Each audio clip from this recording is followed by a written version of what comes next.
Khotbah Minggu hari ke-159, 8 Juni tahun 2025.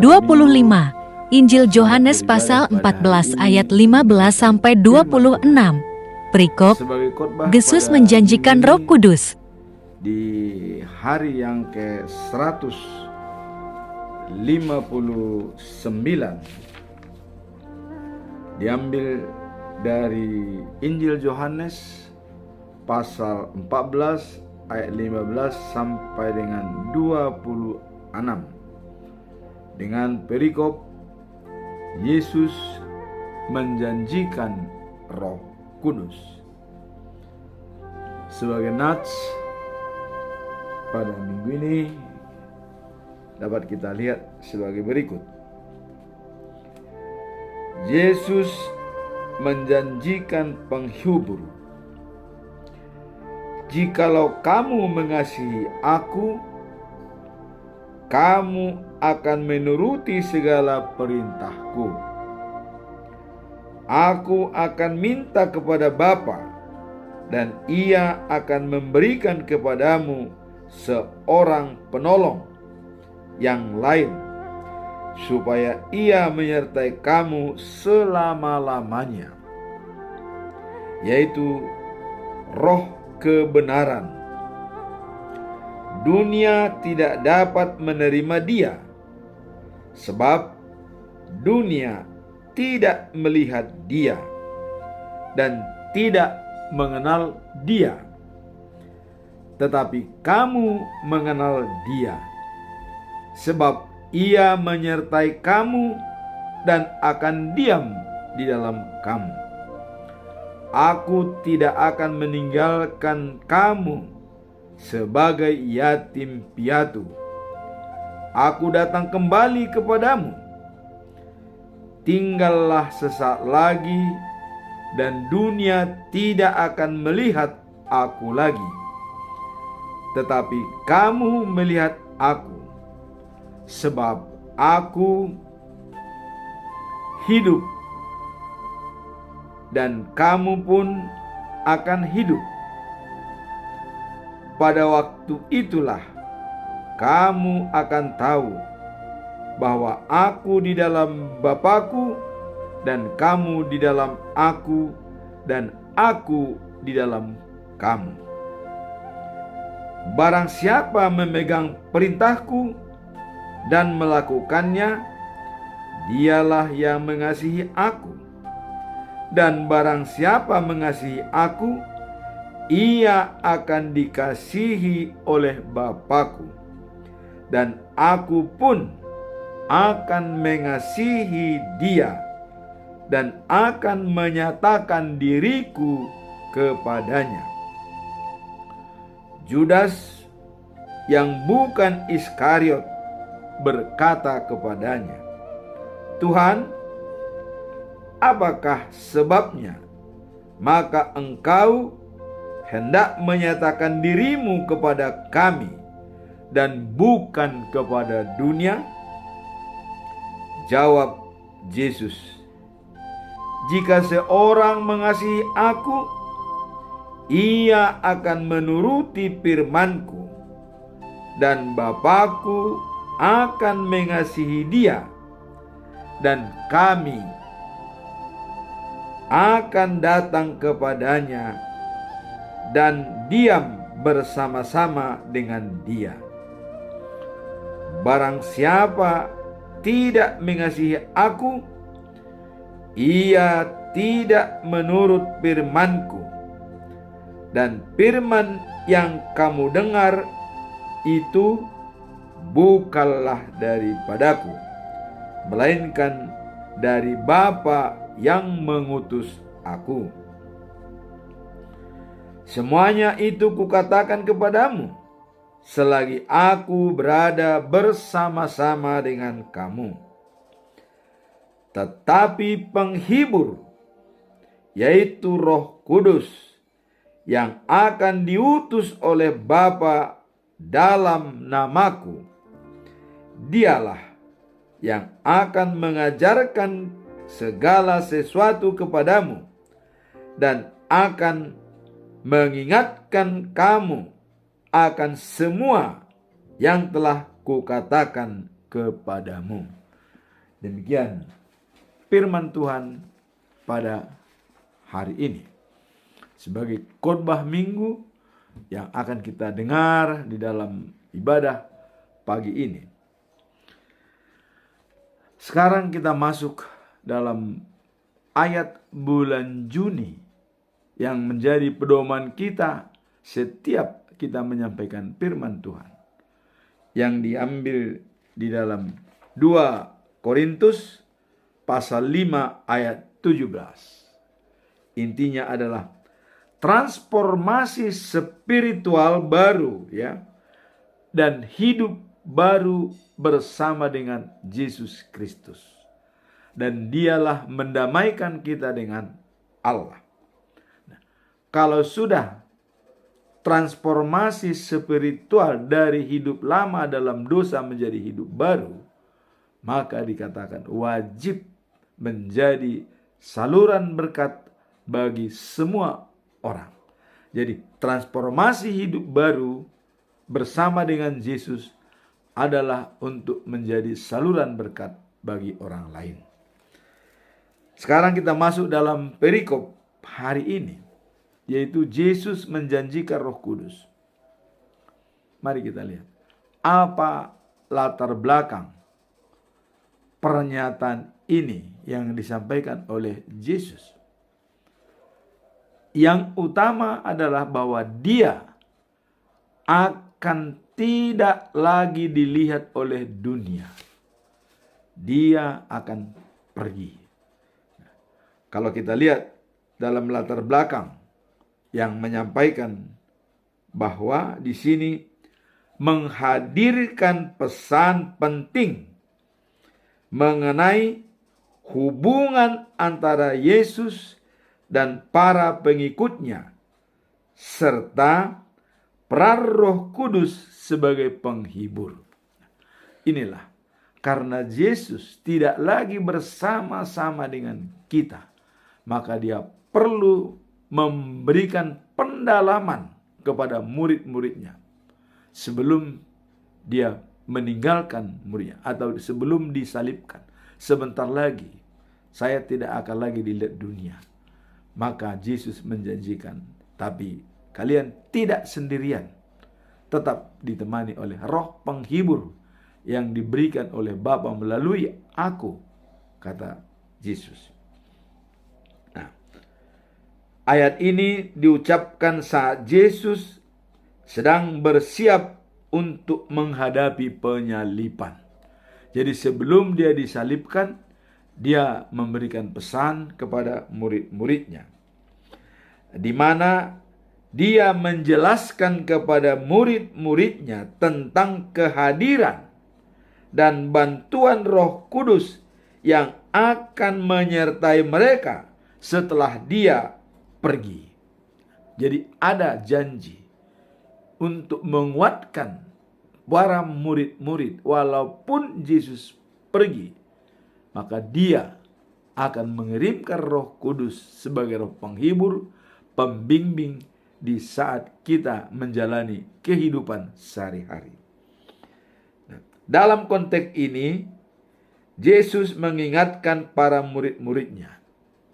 Apa yang diingatkan oleh Yesus? Bahwa dikatakan, jika mereka mengasihinya dan mematuhi perintahnya, ya, dia kemudian, ya, menjanjikan bahwa Bapa akan mengirimkan seseorang penghibur, yaitu Roh Kudus.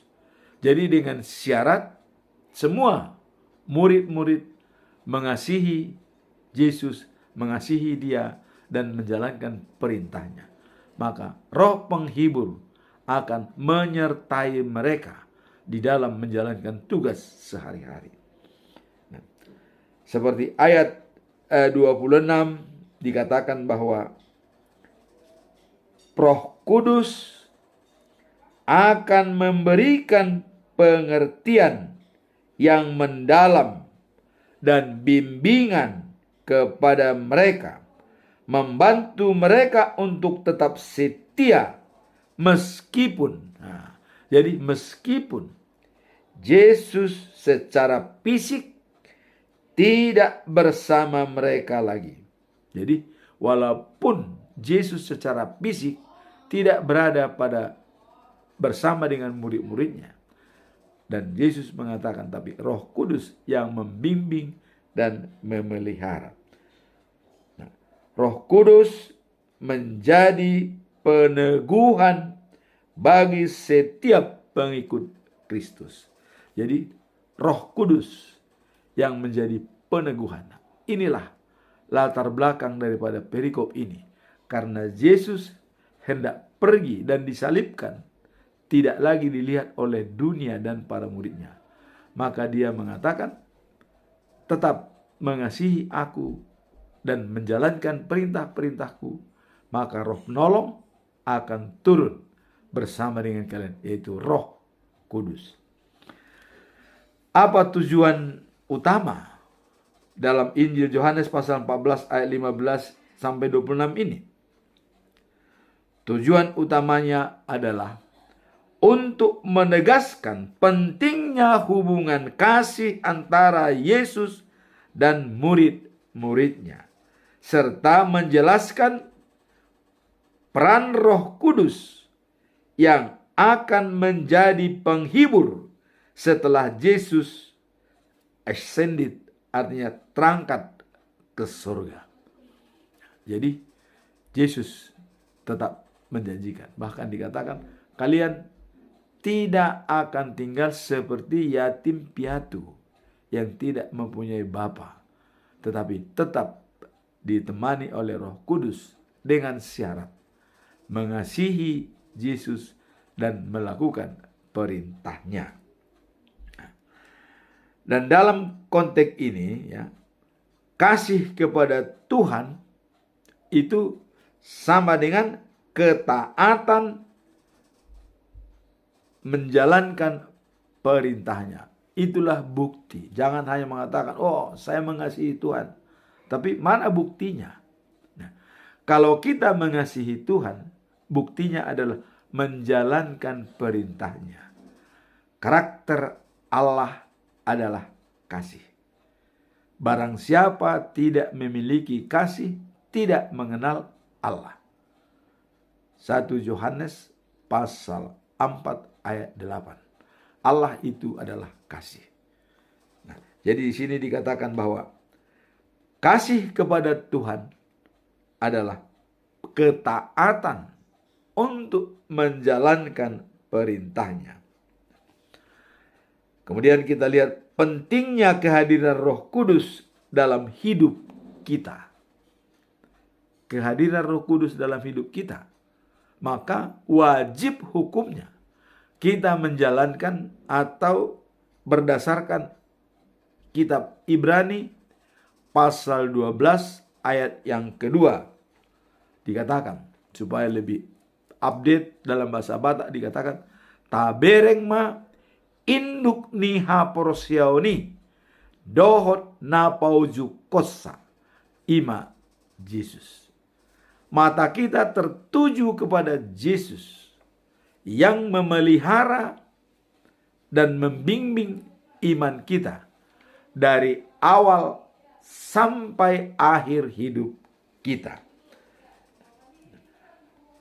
Jadi Yesus Kristus yang memelihara, membimbing, dan memimpin iman kita dari awal sampai akhir. Inilah tujuan utama perikop ini. Kita fokus kepada Yesus untuk mendapatkan Roh Kudus yang dijanjikan oleh Yesus. Maka wajib pandangan kita tertuju kepada Yesus yang menyempurnakan iman kita dari awal sampai dengan akhir. Sekarang mari kita lihat apa pesan moral daripada perikop ini. Ya. Pesan moralnya adalah pentingnya hubungan yang intim antara pengikut Yesus dengan Dia. Pengikut Yesus itu tidak terbatas. Semua murid-murid dan kita pada saat ini adalah pengikut Yesus. Jadi hubungan yang intim dengan Dia, salah satunya jalan adalah komunikasi melalui baca firman Tuhan setiap saat. Stephen Covey mengatakan ada 4 ruang dalam hidup kita. Setiap hari kita harus say hello kepada ruang tersebut. Pertama, adalah ruang spiritualitas. Spiritual, berhubungan dengan Tuhan, komunikasi dengan Tuhan. Ruang kedua adalah intellectual capital. Intellectual capital adalah pembelajaran dalam meningkatkan ilmu pengetahuan kita tentang holistik di dalam Alkitab. Itu yang dikatakan intellectual capital. Yang ketiga adalah physical capital. Artinya kita harus mengasah diri kita setiap saat, menjaga kesehatan kita supaya kita tetap eksis dalam setiap apapun yang kita lakukan. Dan yang keempat adalah social capital. Kita harus bersosialisasi dengan orang. Bagaimana kita bersosialisasi? Pergi mendengarkan ibadah pada minggu. Kita bernyanyi atau core, dan di situ sekaligus intellectual capital, spiritual capital, dan social capital, dan physical capital. Di situ sudah tercakup. Menyehatkan rohani kita, menguatkan intelektual kita, menambah pengetahuan, dan juga hubungan dengan Tuhan. Dan juga hubungan dengan manusia. Karena dalam Markus pasal 12 ayat 30 dikatakan, cintailah Tuhan Allahmu dari segenap hatimu, dari segenap jiwamu, dari segenap akal budimu, dan dari segenap kekuatanmu. Harus lengkap. Kemudian, cintailah sesamamu seperti dirimu sendiri. Itulah hukum yang utama. Tidak ada lagi hukum lain yang membantah ini. Hubungan vertikal dengan Tuhan, horizontal dengan manusia. Itulah arti daripada salib Yesus di Golgota. Hubungan vertikal dengan Tuhan tegak lurus, dan hubungan horizontal dengan manusia. Nah, jadi sekarang kita lihat pesan moral dalam perikop ini. Roh penghibur memberi pemahaman bahwa Tuhan tidak membiarkan kita sendirian, melainkan selalu mendampingi dan membimbing kita setiap saat. Itulah pesan moral daripada perikop ini. Tuhan tidak akan membiarkan kita sendirian, tetapi selalu mendampingi kita dalam setiap aktivitas kita. Nah, kuncinya adalah kita tetap bersandar kepadanya seperti tertulis dalam Ibrani pasal 12 ayat 2 dikatakan begini. Marilah kita melakukannya dengan mata yang tertuju kepada Yesus, yang memimpin kita dalam iman, yang membawa iman kita kepada kesempurnaan, yang karena sukacita yang disediakan baginya telah rela memikul salib dan mengabaikan kehinaan, dan sekarang duduk di sebelah kanan tahta Allah. Fokus kepada Yesus bila kita ingin menjadi sempurna. Dalam Roma 12 ayat 2 dikatakan, jangan serupa dengan dunia. Berubahlah dengan budi pekertimu yang dikehendaki oleh Allah, supaya bisa melihat hal-hal yang baik dan hal-hal yang kurang baik bersama dengan Tuhan. Dan jadilah manusia sempurna. Bagaimana kesempurnaan? hanya Yesus yang bisa menyempurnakan kita. Karena dia adalah sempurna. Pada saat Yesus dibaptis, Allah berbicara. Surga terbuka dan Allah berbicara dari surga kepada Yesus. Inilah anakku yang kukasihi, kepadanya aku berkenaan. Dia menyenangkan hatiku. Jadi kesempurnaan itu ada pada Yesus. Maka wajib kita juga tertuju pandangan kita kepada Yesus. Kalau kita mau menjadi sempurna. Sempurna artinya menyenangkan hati Allah. Apapun pekerjaan kita, apapun tugas kita, dimanapun kita berada, selalu tugas utama kita adalah menyenangkan hati Allah. Dengan begin the end in mind. Melakukan tujuan akhir. Apa tujuan akhir? Life after life, the new of Jerusalem. Hidup setelah kehidupan saat ini, yaitu di Yerusalem yang baru, yang diciptakan oleh Allah sendiri pada saatnya nanti. Nah, itulah yang bisa kita lihat di dalam pesan moral dalam ayat ini. Fokus kepada Yesus yang memelihara dan membimbing dan menyempurnakan iman kita dari awal sampai akhir hidup kita. Itulah pesan moralnya. Sekarang apa penerapan daripada khotbah ini? Implementasi daripada khotbah hari ini dalam kehidupan sehari-hari. Bagaimana implementasinya? Sangat penting untuk membangun hubungan yang kuat dengan Tuhan. Itu implementasinya. Berarti hubungan yang kuat dengan Tuhan. Inilah implementasi daripada perikop ini. Bagaimana kita membangun hubungan dengan Tuhan? Komunikasi dalam doa. Komunikasi dalam pembacaan firman Tuhan. Setiap hari harus kita say hello minimum 30 menit. Kemudian dengan fokus kepada Yesus. Apakah ada yang mendasari kalau kita fokus kepada Yesus? Nah, mari kita lihat dalam Yohanes pasal 14 ayat 15 dikatakan.